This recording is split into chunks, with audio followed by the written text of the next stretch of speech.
말씀을 함께 보시겠습니다. 창세기 39장 1절부터 9절 말씀을 저와 여러분이 함께 교독하여서 말씀을 보시도록 합니다. 창세기 39장 1절부터 9절까지 저와 여러분이 교독하겠습니다.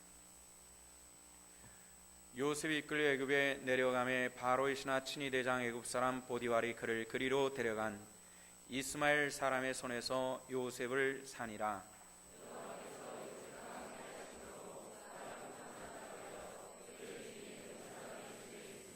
그의 주인이 여호와께서 그와 함께 하심을 보며 또 여호와께서 그의 범사에 형통하게 하심을 보았더라.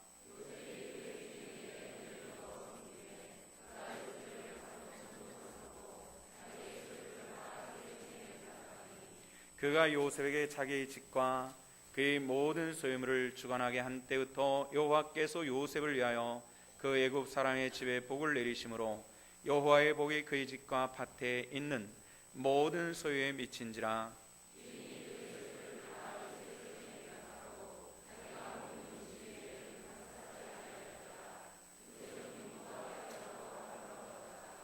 그 후에 그의 주인인 아내가 요셉에게 눈짓하다가 동침하기를 청하니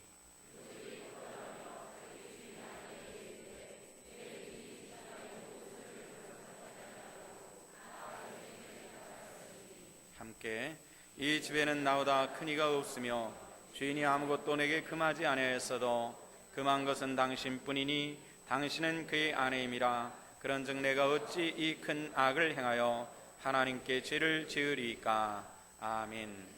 지난주에 우리가 요셉의 가정에 대해서 함께 보셨죠. 야곱은 네 아내를 통해 가지고 12아들과 한 명의 딸을 낳아 가지고 가정이 별로 편안하지 않았던 이야기를 여러분들과 함께 나누었습니다. 그 중에 11번째 아들에게 문제가 생겼습니다. 요셉이라고 하는 아들이었죠. 요셉 형들의 배가 다른 이복 형들에 의해서 노예로 팔려가는 그런 어려움을 겪게 됩니다. 그 나이가 성경에 보면요 17살이었습니다. 만으로 나이가 17살이었으니까 우리 한국식으로 나이를 다시 계산해 본다면 18살이나 19살 정도 되는 10대 말에 아주 혈기가 왕성하는 분노가 치밀으면 앞과 뒤가 잘 보이지 않고 저돌적으로 달려들 수 있는 그런 나이의 청년기에 그만 형들에 의해서 노예로 팔려갑니다. 그 분노가 어떠했을까? 또 아직 세상을 다 알지 못하는 젊은 사람으로서 미래에 대한 염려와 걱정이 어땠을까 하는 것에 대한 상상을 좀 해봅니다. 그리고 그 속에 있는 분노를 어떻게 삭혔을까 이런 생각도 해봅니다. 그런데 성경에 보면은 정말 분노할 만한 일, 참을 수 없고 견딜 수 없는 이 인간적인 분노를 요셉은 갖지 않았다는 겁니다. 참 신기한 일입니다. 요셉은 분노하지를 않았습니다. 의학용어 중에서 순수한 한국말로 실어있는 의학용어가 있다고 합니다. 화병이라고 하는 말인데 이 화병에 대한 주석을 이렇게 놨습니다. 한국인에게 나타난 특이한 질병으로 분노를 억제함으로 나타나는 마음의 질병이다. 이렇게 표현했는데 제일 앞에 있는 한국인에게 나타나는 특이한 질병이다 이렇게 얘기를 했습니다. 정말 한국 사람들은 화병을 앓는 것 같습니다. 화병을 앓고 일단 화병을 앓게 되면은 그 인생은 삶의 전진이 중단돼 버리고 마는 그런 생각을 합니다. 더 이상 전진하지 못하고 중단되고 우리 인생이 조금씩 허물어져가는 이런 모습들을 몇 번 본 적이 있습니다. 마음을 다스리지 못하는 데서 분노를 다스리지 못하는 데 생겨나는 일인데 요셉이 그런 화병이 생겼을 만한 그런 상황입니다. 들판을 뛰어다니던 사람이 갑자기 공간 안에 갇혀버리게 되는 것이고 자유로웠던 사람이 종속되게 되는 이런 답답한 이 젊은 혈기를 누르고 살아야 되는 이런 상황들이 감당하기 어려운 화병으로 적용될 수 있었겠다 이런 생각을 합니다. 그런데 요셉은 이 화병으로 말미암아서 결국 무너지지는 않았다는 겁니다. 요셉은 이 환경을 통해 가지고 무너지지 않았고 이 환경을 딛고 일어서는 하나님의 축복이 요셉에게 임하였던 것을 성경이 우리들에게 가르쳐 주고 있습니다. 우리 다 지금 한 시간에 한 공간 안에서 함께 예배를 드리고 있지만은 아마 여러분들의 삶의 터전과 환경은 제각기일 것입니다. 좋은 환경보다는 세상의 변화에 따라서 힘들고 어려운 환경에 노출된 부분들이 많이 있으리라고 생각합니다. 그러나 요셉이 승리한 것처럼 저와 여러분들이 이 세상을 승리하기를 원하되 예수님께서 승리하신 것 같이 승리하는 하나님의 권속들 되시기를 주 이름으로 축원합니다. 어떻게 승리할까요? 그 승리의 비결이 하나 있습니다. 우리 성경 말씀 창세기 39장 2절 말씀을 함께 보시고요. 거기서 여러분들이 답을 찾아보시기를 바랍니다. 다 같이 2절 읽겠습니다. 여호와께서 요셉과 함께 하심으로 그가 형통한 자가 되어 그의 주인 애굽 사람의 집에 있으니. 아멘. 방법이 어떤 것이었습니까? 여호와께서 요셉과 함께 하심으로. 믿습니까? 하나님께서 요셉과 함께 하셨다, 이렇게 말씀을 했습니다.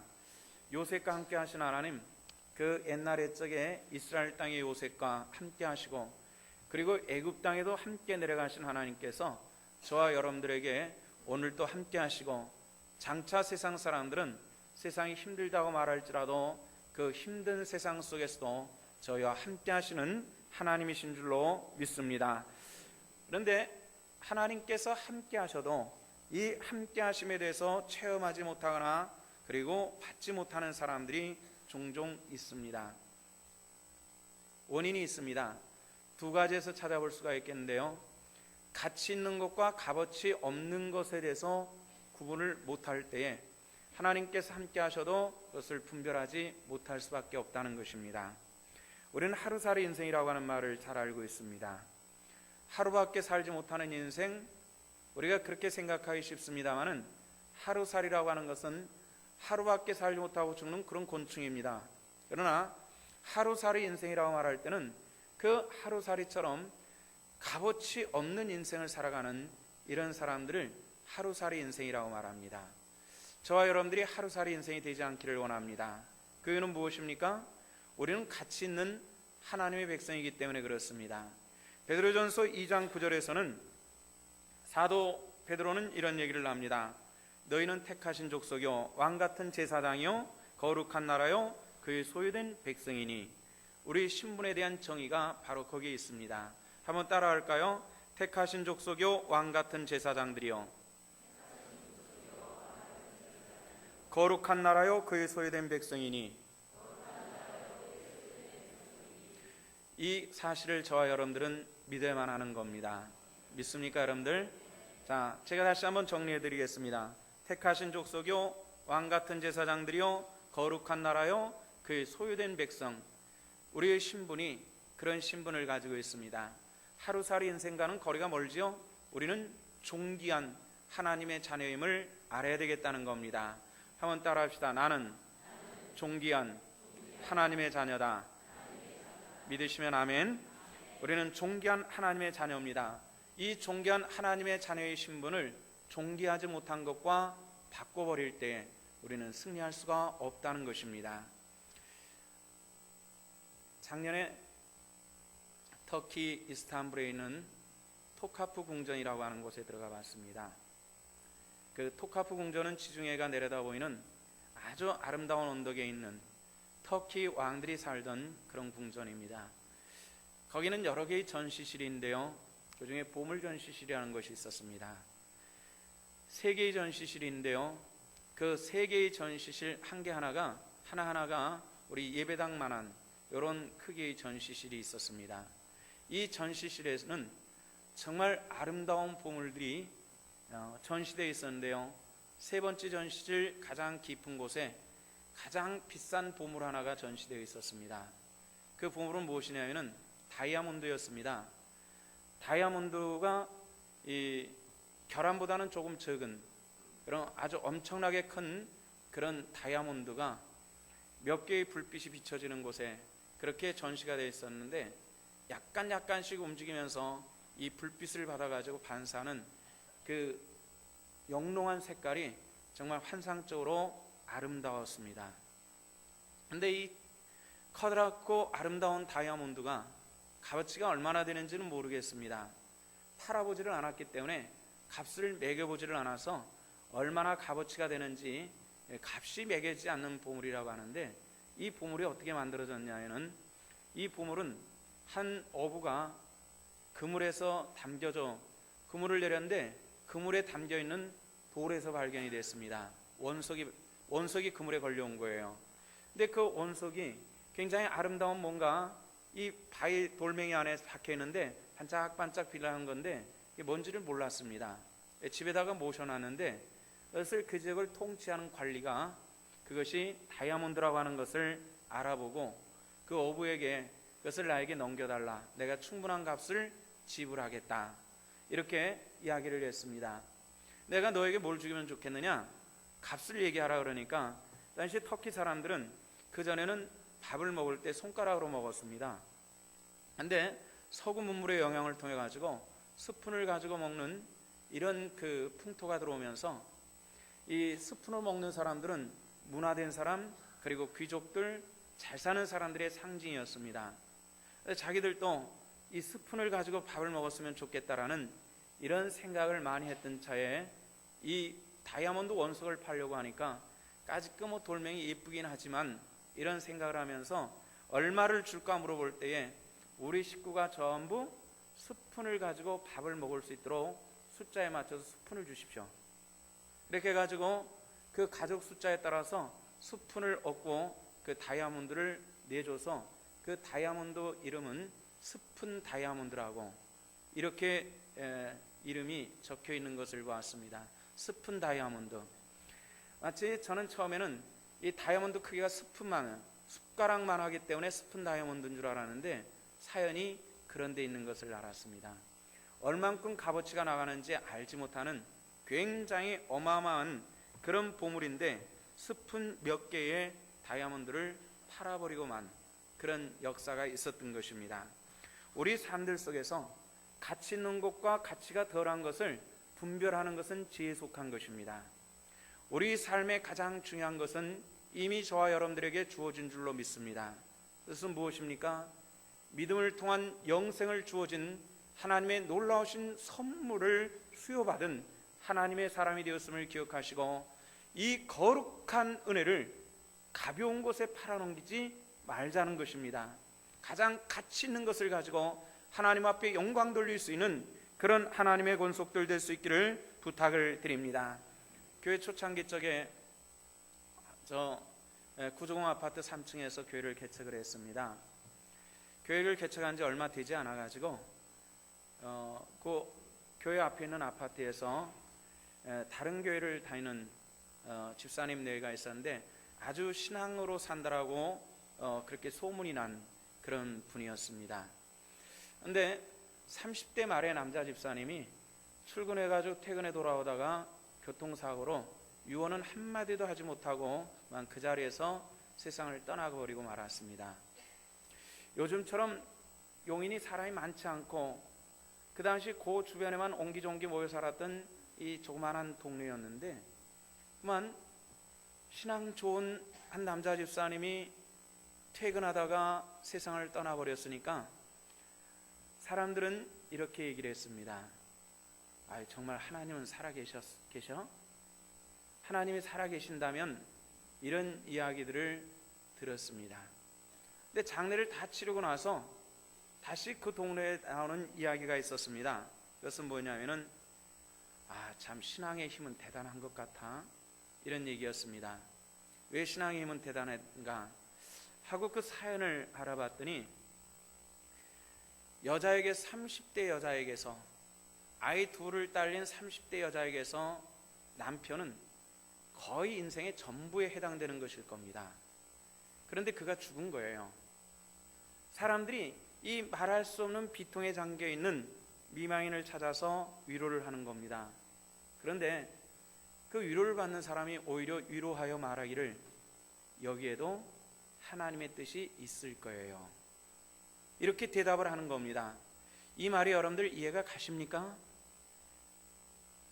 보통의 사람들에게 있어서는 이 말은 도무지 이해가 되지 않겠습니다만은 여기에 하나님께서 계획하심의 뜻이 있을 것입니다 라면서 담대한 그 모습을 보면서 신앙의 힘은 대단하다라고 그렇게 이야기하는 것을 들었습니다. 여러분들, 우리 하나님께서 요셉에게 함께 하셨던 그 분노와 그 두려움 속에서 끌려가서 애굽 땅의 노예가 된 이 사람에게 하나님께서 성경 말씀에 보면은 요셉과 함께 하셨다 이렇게 말씀을 했습니다. 요셉과 함께 하신 하나님께서 오늘날 저와 여러분들과도 함께 해주실 줄로 믿으시기를 바랍니다. 그 함께 하심의 사람에게는 능력이 나타나는데 이 요셉과 함께 하시는 것을 요셉만 체험했느냐 하면은 오늘 성경 4절 3절 말씀 보니까 그의 주인이 여호와께서 그와 함께 하심을 보며 또 여호와께서 그 범사에 형통하게 하심을 보았더라 이렇게 말씀했습니다. 요셉의 주인은 누구죠? 보디발 아닙니까? 보디발이 요셉을 보니까 야, 정말 하나님께서 너와 함께 하시는 것 같다 이렇게 고백하는 겁니다. 여러분들, 세상 사람들 하나님을 알지 못합니다. 저와 여러분들이 하나님을 믿어도 보지는 못했습니다. 그런데 우리는 하나님 계신 것을 믿습니다. 우리를 보고 세상 사람들이 하나님이 계시는지 계시지 않는 것인지 분별할 수 있어야 된다는 겁니다. 보디발은 하나님이 계시는구나 이렇게 고백을 했는데 누구를 통해서 고백했냐면은 요셉을 통해서 고백했다는 겁니다. 느부갓네살 왕이 살아계신 하나님이라고 말할 때 무엇을 통해서 고백했냐면은 다니엘과 다니엘의 세 친구를 통해서 고백했다는 것을 우리가 성경을 통해서 보았지 않습니까? 나를 통해서 나를 바라볼 때 누군가 내 속에 있는 하나님을 발견할 수 있는 그 믿음의 사람들 될 수 있기를 주 이름으로 부탁을 드립니다. 나를 볼 때에 하나님을 보는 것과 같은, 내가 주 안에 있고 주께서 내 안에 계심을 통해서 내 삶을 통해서 나타나시는 하나님의 인격과 품성과 능력과 권능이 나타나지는 하나님의 권속들 되시기를 주 이름으로 부탁을 드립니다. 20여 년 전에 부산에서 목사님 한 분이 새벽 기도를 인도하다가 괴한의 칼에 설교하다가 칼에 찔려서 그 자리에서 돌아가신 사건이 있었습니다. 배경희 목사님이라고 하신 분인데 부산 서부교회 목사님이셨습니다.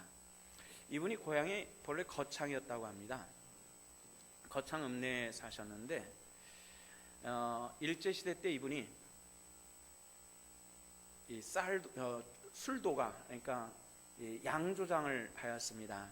양조장에서 술이 잘 되는지 안 되는지 자꾸 마시다 보니까 자기도 술태배기가 되고 알코올 중독이 되고 그랬는데 그 거창이라고 하는 이 조그만한 동네에서 아주 그 소문나게 참 좋은 젊은 남자 집사님이 한 분 계셨는데 그를 볼 때마다 그 얼굴에서 풍기는 인품과 언어를 통해서 억양을 통해서 풍겨지는 그 신앙적인 향기들이 굉장히 좋아서 많은 사람들을 감동을 시켰는데 이 남자 집사님이 굉장히 가난한 사람인데도 불구하고 그 품성을 통해서 나타나는, 이분들은 뭐 일제시대 때 옛날에 뭐 교회가 그 산골에 많이 있는 것도 아니고 참 드문 그리스도인인데 그 풍겨나는 모습들이 굉장히 아름다웠다는 거예요.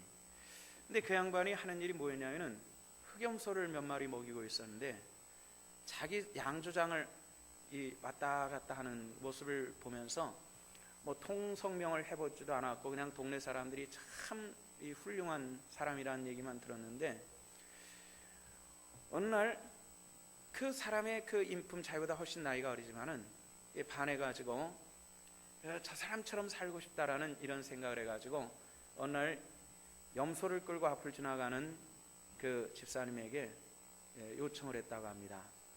나는 당신이 내 양조장을 지나갈 때마다 당신의 모습을 보러 일부러 요 앞에 나와 앉아 있었습니다. 근데 나는 하나님을 믿는 것이 뭐고 교회를 다니는 것이 뭔지 모르지만 나는 참 당신을 흠모하고 당신이 믿는 하나님을 흠모하는데 보시다시피 나는 양조장 주인으로서 교회를 나갈 수가 없으니 내가 당신을 보듯이 내가 이 영향력 받기를 원하는데 당신이 키우는 흑염소 새끼를 나에게 한 마리 팔면은 그 흑염소를 키우면서 당신의 인품을 본받고 싶다 그래가지고 돈을 일부러 많이 주고 흑염소 한 마리를 넘겨받아가지고 정말 자기 집에서 양조장에 나오는 술찌개미를 먹으면서 이 염소를 키웠다고 합니다. 염소를 키우면서 그 염소를 통해 가지고 반사되는 것이 뭐가 나타나냐면은 그 남자 집사님의 그 온유한 그리스도인다운 성품들을 발견을 했고, 또 그것이 흠모되다 보니까 내가 계속 이렇게 살면 안 되겠다 싶어가지고 교인이 돼야지. 그런데 듣는 풍문으로도 이 술도갓집 하면서 교인 되는 것은 이건 안 된다 그래가지고 교회 나가기 전에 술집을 걷어치우고 그리고 교회 나가서 나중에 목사가 되신 분인데, 이분이 우리나라 기독교 역사 속에서 몇 가지 중요한 일을 했습니다. 그 중요한 일들 중에 하나는 이분이 세상을 떠나시기 전에 세계에서 가장 큰 주일학교가 부산 서부교회 주일학교였습니다. 그리고 숫자만 많았던 것이 아니라 철저히 말씀으로 교육시켰던 그 영향이 있고요. 그래서 이분의 제자를 통해서 또 제 스승으로 삼고 저는 신앙을 자라본 이런 과정들을 겪었습니다. 한 사람이, 저는 그 남자 집사님의 이름이 무엇인지 저는 모르겠습니다. 그런데 한 사람의 영향력이 전도하거나 특별한 얘기를 하지 않았지만은 사람들을 통해서 말하는 그 사람의 품성과 인격과 삶을 통해서 그는 변화되기 시작을 했고, 한 시대에 가장 뛰어난 교회를 한국 안에서 세워나갈 수 있었더라는 것입니다. 성도 여러분들이 부탁을 드립니다. 예수 믿는 믿음의 그 하나님의 능력과 권세가 우리들의 삶에 작용되는 하나님의 축복이 함께 하시기를 주 이름으로 부탁을 드립니다. 요 며칠 전에 밤에 주차장 쪽에 서 있었습니다. 젊은 부부가 요 앞을 지나가면서 남자가 교회를 싹 쳐다보더니 이런 얘기를 했습니다. 아, 우리도 교회 나갈까? 이렇게. 그 말은 목사가 팍 들어오더라고요. 교회 나갈까? 그래서 팍 들어왔어요. 그런데 여자가 곧 대답을 했어요. 뭐라고 대답을 했을까요?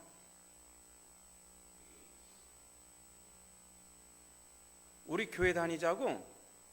이렇게 물어보더니 그 다음에 하는 얘기가 뭐였을까요? 교회는 아무나 가나? 그 다음에 뭐라 그랬을까요?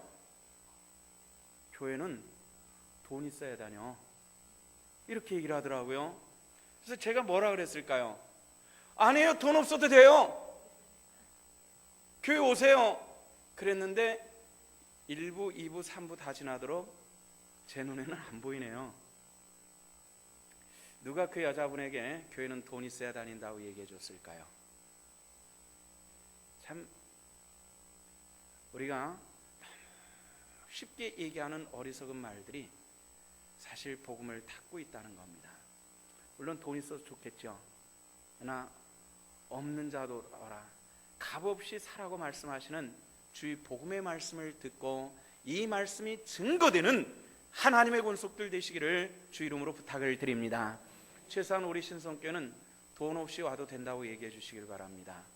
그리고 함께 생명을 얻고 있으면 좋지만은 없어도 괜찮고 와서 축복받고 하나님 앞에 드림에 복된 하나님의 사람들 될 수 있기를 주 이름으로 부탁을 드립니다. 자, 보디발은 이 요셉을 통해서 하나님께서 함께 하심을 보았습니다. 요셉은 보디발을 통해서 모든 것을 위임을 받습니다. 가정의 재반 사무를 위임받고 재물을 위임받고 모든 것들을 다 위임을 받습니다. 노예 출신의 20대의 젊은 청년에게 모든 것들이 다 주어졌는데 그 시대의 보디발의 지위는 어떤 것이냐면 우리식으로 말하면 청와대 경호실장 정도 되는 그런 시위대장이었습니다. 그 집에 모든 것을 위임받는다라고 하는 것은 굉장히 중요한 위치에 있었다는 것이 사실입니다. 그런데 이런 정도 되면은 눈에 보이는 것이 없을 겁니다. 20대의 청년에 이런 권세가 주어졌다면 눈에 보일 것이 없을 것 같은데 그러나 요셉은 분별하는 사람이었습니다. 뭘 분별했냐면은 자기의 위치를, 자기 분수를 분별하는 사람이었다는 겁니다. 그가 6절에서 발견할 수 있는데 6절 말씀 보니까 주인이 그의 소유를 다 요셉에게 위탁하고 자기가 먹는 음식에는 간섭하지 아니하였더라 그러는데 요셉은 어떤 사람이냐면 6절 하반절에 보니까 요셉은 용모가 빼어나고 아름다웠다 이렇게 말했습니다. 굉장히 외모가 출중한 그런 미남의 그런 청년이었던 것 같습니다. 이걸 누가 노리고 있었냐면은 보디발의 아내가 노리고 있었습니다. 그래서 7절 말씀 보니까 그 주인의 아내가 요셉에게 눈짓하다가 동침하기를 청하였다 이렇게 얘기를 하죠. 요셉에게 눈짓했습니다. 어떻게 눈짓했는지 상상을 좀 해봤어요. 윙크를 했을지 모르겠습니다. 제가 시범을 보여도 제 눈이 잘 안 보여가지고 둘 다 감은 눈 같아서 안 보일 것 같아서 요즘 애들 하는 식으로 말하면 요렇게 했을 것 같아. 뭐 이러면서 유혹을 했을 것 같은데, 그렇지만 요셉은 그에 응하지 않았다고 8절과 9절 말씀 보니까 그에게 응하지 않았다고 이렇게 얘기를 합니다. 그 이유는 뭐죠? 요셉은 자기 위치가 무엇인지 알았습니다. 모든 것을 다 맡겨줬으나 내가 뛰어넘을 수 없는 한계가 있습니다. 이것은 당신입니다. 이렇게 얘기를 하는 겁니다. 우리가 세상을 살아가면서 분수를 잘 아는 것은 굉장히 중요합니다. 신앙의 분수도 있고요, 물질의 분수도 있고요, 지위의 분수도 있고요, 언어의 행위의 분수도 있다는 것을 여러분들 기억하시기를 바랍니다. 이 분수를 알지 못하는 것이 문제입니다. 성경 말씀에 보면 이 분수를 몰라가지고 쪽박찬 사람 얘기가 나오죠. 사울왕입니다. 사울왕은 이스라엘의 일대 왕입니다. 권세가 있었던 사람입니다. 아주 뛰어난 이런 지도력을 가지고 있었던 그런 사람이었습니다. 그러나 어느 날 제사 한번 잘못 드렸습니다. 왕은 왕이었지만 제사를 드릴 입장은 아니었는데 제사장을 제껴놓고 자기가 제사를 드리다가 하나님으로부터 진노를 산 사람이었습니다. 로마서 12장의 말씀에서는 모든 은사를 행하되 우리가 분수에 맞게 하라는 이런 말씀을 볼 수 있거든요.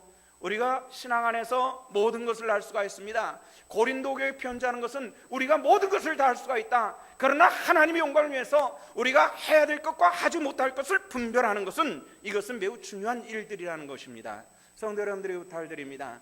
이 분별의 능력이 여러 성도들과 저에게 함께 할 수 있기를 주 이름으로 부탁을 드립니다.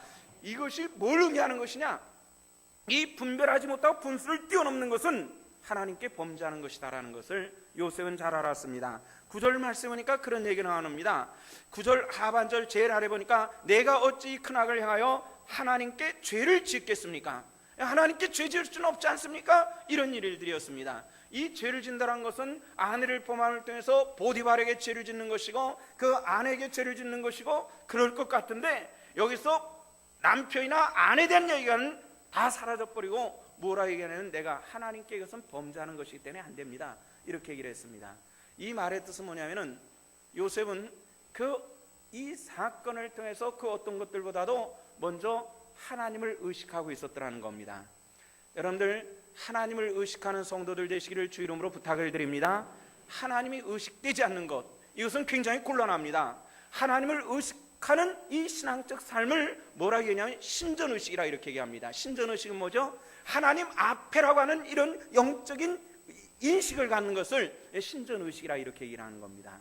하나님 앞에 있는 것처럼 우리가 권 있는 사람 앞에 있으면 우리 어떻게 하죠? 아무렇게나 그냥 옷을 벌어 제끼고 그냥 단추를 이만큼 따내리고 이렇게 하고 있지 않지 않습니까? 최소한 단정하게 옷을 가다듬고 그리고 뒤에다 탁 놓고 이렇게 폼 잡고 이렇게 하고 있지 않아요.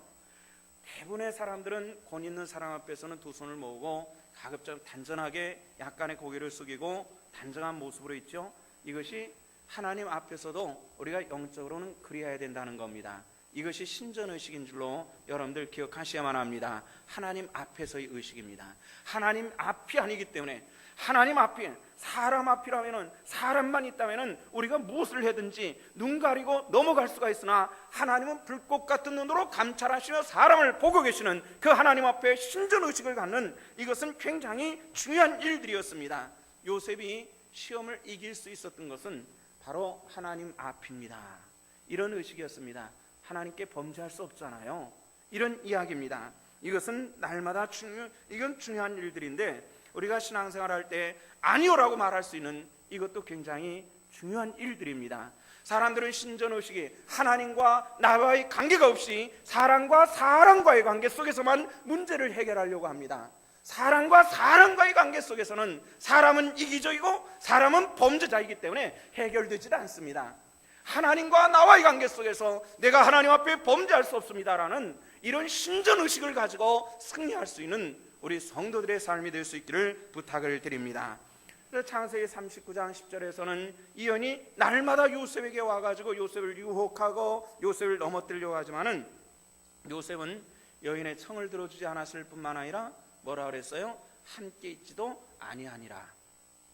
다시 말해서 범죄할 수 있는 요소를 아예 그냥 뿌리서부터 차단해가는 그런 지혜를 볼 수 있다는 겁니다. 우리 성도 여러분들 부탁을 드립니다. 세상은 참 어려울 것입니다. 앞으로도 우리가 그런 때를 당하고 있습니다. 인류 역사 속에서 지질학적으로 인류 고고학적으로 인류 역사의 그런 멸망의 몇 가지가 있습니다만은 성경적으로 멸망한 시대를 얘기한다면은 노아의 시대였습니다. 노아의 가족들만 살아남는 철저한 멸망의 시대가 한 번 있었던 것을 압니다. 근데 노아는 살았습니다. 그리고 그 가족들이 살았습니다. 어디에 탔던 사람들이 살았죠? 방주에 탔던 사람들이 살았습니다. 저와 여러분들은 구원의 방주에 탔다는 것을 믿으시기를 바랍니다. 할렐루야. 이 구원의 방주에 우리는 들어와 있는 겁니다. 세상은 앞으로 많이 혼돈될 것을 예고를 하고 있습니다. 1930년대 중반에 전 세계적으로 경제 대공황이 온 적이 있었습니다. 한 10년 전에도 우리나라의 IMF, 이 동남아시아를 휩쓴 이 금융 위기가 한 번 있었습니다. 그때는 세계 어느 일부분에 국한된 사건이었는데 그 일에 우리 한국도 껴 있었습니다. 아주 힘들었다고 하죠. 그런데 그때는 그래도 이 동남아 쪽 우리나라를 비롯한 동남아 쪽 국가들이 그다지 경제적인 힘이 강한 나라들이 아니기 때문에 경제적으로 좀 부자 나라들의 좀 도움을 받아가지고 빨리 그 기회를 넘겨갈 수 있었는데 좀 부자 나라서부터 가난한 나라까지 전부 해당되는 이런 경제적 대공황, 1930년대 중반에 있었던 경제적 대공황으로 서서히 지금 빠져들어가고 있다라는 그런 얘기를 합니다. 연말이 그리고 내년이 어떻게 될지 모르겠다. 도대체 어떻게 될지 모르겠다. 다 얘기하는 것이 이럴 것이다 저럴 것이다 하지만 정답은 어떻게 될지 모르겠다. 감이 잘 안 잡힌다. 전문가라고 말할 것이 없이 전부 다 감이 안 잡힌다고 말합니다. 그래서 날마다 뉴스에서는 도대체 소망적인 것은 하나도 없고 또 하필 오늘 강단에서까지 이런 말씀을 할 게 또 뭡니까? 어떤 분이 이런 얘기를 합니다. 이 가을에 갑자기 찾아온 이런 세계적인 이 경제적인 이 문제가 우리 한국 국민들이 그동안 우리나라에서 어렵네 어쩌네 저쩌네 해도 위로받았던 드라마 하나가 있었죠. 여러분들 뭐에 위로받았습니까? 안 본 것처럼 시침이 떼지 마십시오. 저 다 알고 있습니다. 엄마가 뿔났다. 거기에 위로를 받았는데 그게 딱 끝날 때랑 요게 딱 맞물려 가지고 세상 살 재미를 더없이 만들었다고 그렇게 얘기를 하는데 앞으로 우리나라가 참 어떻게 될지 잘 모르겠어요. 그것은 북한이 해외 공간들, 자기 나라 공간들 주재원들에게 한 곳에 함께 있으면서 떠나지 말고 대기하고 있으라라는 그런 명령을 했다고 합니다. 그래서 조만간 요 수일 내에 뭘 얘기하는 명령 발표가 있을 때까지 기다리라는 명령을 했다고 합니다. 그런데 이런 명령이 10몇 년 전에 김일성이 세상을 떠날 때도 그때 그렇게 했다 그래요. 제 공간 주재원들에게 떠나지 말고 함께 있어라. 중요한 발표가 있을 때까지. 그렇게 얘기를 했다고 하는데 그리고 나서 김일성 사망을 발표를 했었거든요. 근데 지금 어떤 일들이 일어날지 모르는데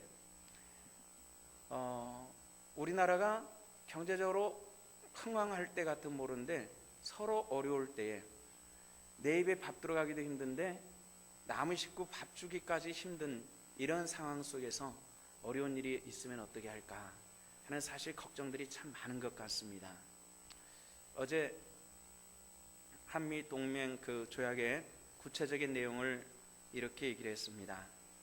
왜 하필은 이런 때에 그런 내용을 구체적으로 밝혔을까? 저는 그런 생각을 했는데요. 한반도의 유사시에 미국 본토에서 지상군이 69만 명이 한반도로 파견이 된다. 함정이 160대가 파견이 되고 전투기와 전폭기가 2000대를 파견한다라고 하는 이 구체적인 내용을 어제 밝힌 적이 있었습니다. 왜 지금 이 시대에 하필은 그 얘기를 지금 할까? 저는 군사 전문가도 아니고 정치 전문가도 아니지만은 하나님의 말씀을 연구하고 생각할 때에 우리가 하나님의 백성들은 깨어 있어야 된다는 얘기입니다. 그렇게 할 수 있기를 부탁을 드립니다. 기도할 때 함께 기도할 수 있기를 바라고요. 우리가 이 나라와 민족을 위해서 함께 기도하며 하나님의 의를 이루는 일에 저와 여러분들이 도구로 쓰임받기를 원합니다. 우리가 세상에서 내 마음대로 살 수가 없습니다. 하나님의 함께 하심을 통해서 어렵고 힘들지라도 노아의 가족들을 방주에서 살리신과 같이 이 어려운 때 예수 그리스도라고 하는 이 엄청난 은혜의 방주 안에 있는 하나님의 백성들 됨을 통해서 우리가 이 시대를 이기며 하나님의 권소로 승리하여 하나님의 영광의 일들을 나타낼 수 있는 하나님의 사람들 될 수 있기를 주 이름으로 축복합니다. 요셉에게 함께 하셨던 하나님 믿기는 저와 여러분들 가운데도 함께 하실 것입니다. 다만 요셉과 같은 그런 영적인 모습이 있을 때가 문제입니다. 그렇지 않아서는 안 된다는 거죠. 요셉과 같이 되기를 원합니다. 그래서 어떤 일이 있어도 흔들리지 아니하며 주님만을 바라볼 수 있는 내 시각이 주님께 고정되어 있는 그런 하나님의 사람들 되시기를 주 이름으로 축원합니다. 기도하십시다. 사랑의 주요로 온전케 하시며 날마다 때마다 강건케 하시는 만군의 주 아버지 하나님 은혜를 감사합니다. 오늘 요셉에 대해서 함께 말씀을 보았습니다. 시험을 이기는 요셉입니다. 우리에게도 이런저런 시험이 있습니다. 이길 수 있는 권능을 그 백성들 가운데 허락하여 주시기를 원합니다. 승리하게 하여 주시옵소서. 아버지 하나님, 세상에 아무리 어렵고 험해도 그의 가리움을 받는 자가 복이 있다 하였사오니 우리가 주의 가리움을 받는 것뿐만 아니라 세상의 악을 통해서도 가리움 받는 하나님의 사람들 될 수 있도록 도와주시옵소서. 감사드리며 예수님 이름 받도록 기도했습니다. 아멘.